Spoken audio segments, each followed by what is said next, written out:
मित्रों नमस्कार। मैं रामायण कुमार यादव, प्रधानाध्यापक प्राथमिक विद्यालय बाजूपट्टी, क्षेत्र पडरौना, जनपद कुशीनगर। शासन के निर्देश के क्रम में विभिन्न प्रकार के टीएलएम बच्चों को सहज और सरल तरीके से पढ़ाने के लिए बनाया जाना है।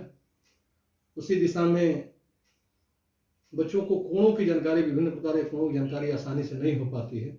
गणित वैसे ही बच्चों के दिमाग में होता है कठिन विषय है, तो उसको कोण की जानकारी आसानी से कैसे हम बच्चे को दे सकें, इसलिए एक प्रयास टीएलएम के द्वारा किया गया है। ये टीएलएम है टाइप्स ऑफ एंगल्स, कोणों के प्रकार। तो कोणों के प्रकार में क्योंकि 5 में है ये चैप्टर है, कोणों के प्रकार बच्चों को बताया जाना है कोणों के बारे में। तो चूंकि प्रारंभिक स्तर के बच्चे हैं और उनको कोण के बारे में बिल्कुल कोई जानकारी नहीं होती है, तो इस टीएलएम के सहायता से उनको समझाया जा सकता है। और ये टीएलएम हमारे निर्देशन में विद्यालय की सहायक अध्यापिका साक्षी आर्या द्वारा बनाया गया है। और इसमें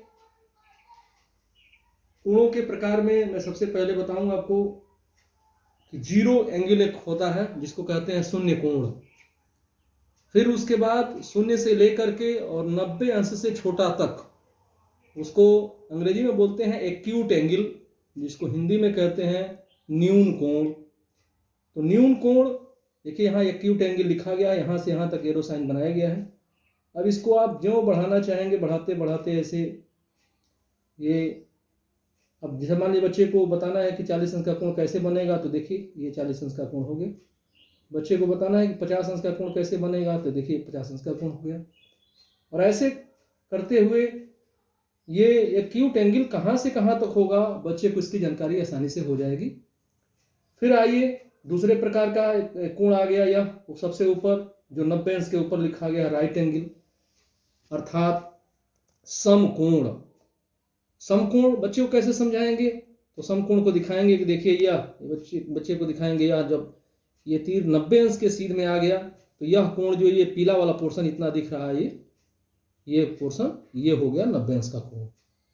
फिर अब 90 अंश के आगे की अवधारणा बच्चे को कि जब कोण 90 अंश से बड़ा बन गया तो ये 90 अंश से लेकर के और यहाँ 180 अंश से थोड़ा सा कम तक ये होगा ऑब्ट्यूज एंगल, या इसको कहते हैं अधिक कोण।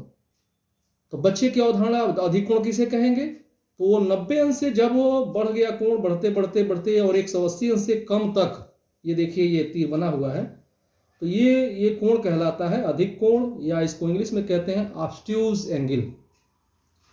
फिर जब ये कोण एकदम ये बढ़ते बढ़ते आ गया यहाँ आपके, यहाँ आ जाइए 180 अंश के सीधे में, अब देखिए एक सीधी रेखा बन गई। तो सीधी रेखा बनने का मतलब इसी को कहते हैं रिज कोण, या इसको इंग्लिश में कहते हैं स्ट्रेट एंगल। तो अब ये देखिए जो पीला वाला पोर्शन है, ये पूरा जैसे लग रहा है कि सूर्योदय हुआ है। तो ये बन जाने के बाद ये जब सीधी लाइन दिख रही है, इसका मतलब इसी को कहते हैं रिज कोण, या इसको कहते हैं रेखीय कोण। रेखीय कोण की अवधारणा बच्चे को स्पष्ट हो गई। अब बच्चे को जिज्ञासा है कि आगे कोण क्या होगा, तो ज्यों यह आगे बढ़ेगा, ज्यों यह आगे बढ़ेगा तो ये बढ़ते बढ़ते 180 अंश से बढ़ते बढ़ते और यहाँ तक 360 अंश तक, उससे थोड़ा सा पहले तक, ये पूरा का पूरा कोण जो है इसको हम कहते हैं रिफ्लेक्स एंगल या बृहत् कोण। अब वो बच्चे को जिज्ञासा होगी, वो बृहत् कोण बना के देखेगा। जैसे 230 अंश का कोण बृहत् कोण हुआ, उसी तरीके से 250 अंश का कोण बृहत् कोण हुआ। इस तरीके से 360 के पहले तक के सभी कोण, या यूं कहा जाए 180 अंश से 360 अंश तक के कोण को बृहत् कोण कहते हैं। और ज्यों यह बढ़ते बढ़ते आगे बढ़ा और ये आ गया पूरा आपका 360 पर, तो ज्यों यह 360 पर आ जाएगा, तो चूंकि एक चक्कर ये पूरा कर लिया, पूर्ण कर लिया, इसीलिए इसको कहते हैं पूर्ण कोण, जिसको कहते हैं कंप्लीट एंगल।